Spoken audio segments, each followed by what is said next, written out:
સ્વામી એનું જ સત્સંગમાં ઠેકાણું નથી. એ તમને હું સત્સંગ કરાવું છું. હતા સાધુ જો અને વિમુખ કરવા પડ્યા મહારાજે ગયા સત્સંગમાંથી.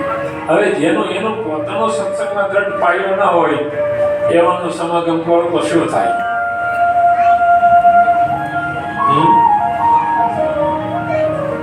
તમારે ઇંગ્લિશ શીખવું છે, જે અંગ્રેજીનો જાણકાર હોય એની પાસે શીખવું પડે ને. કે બે પણ શબ્દ આવડી ગયા એની પાસેથી ઇંગ્લિશ શીખી ન શકાય. તમારે સંગીત શીખવું હોય તો સંગીત વિશારદ હોય એની પાસેથી શીખાય.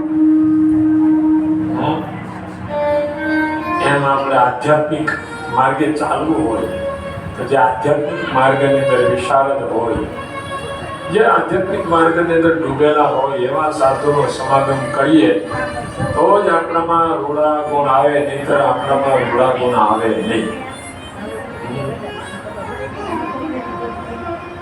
ખરાબ માણસોનો સંગ થવાથી પોતામાં રહેલા ગુણો એ પણ જતા રહે છે.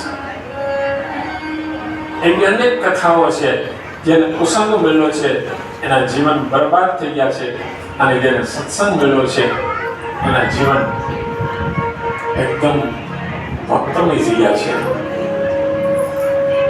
કોઈ કવિએ સરસ લખ્યું છે, આમ તો પ્રીતમદાસનું લખેલું છે, સંગત તેને શું કરે જઈને કો બોધીમાં ધરે કાન, સત્સંગ તેને શું કરે.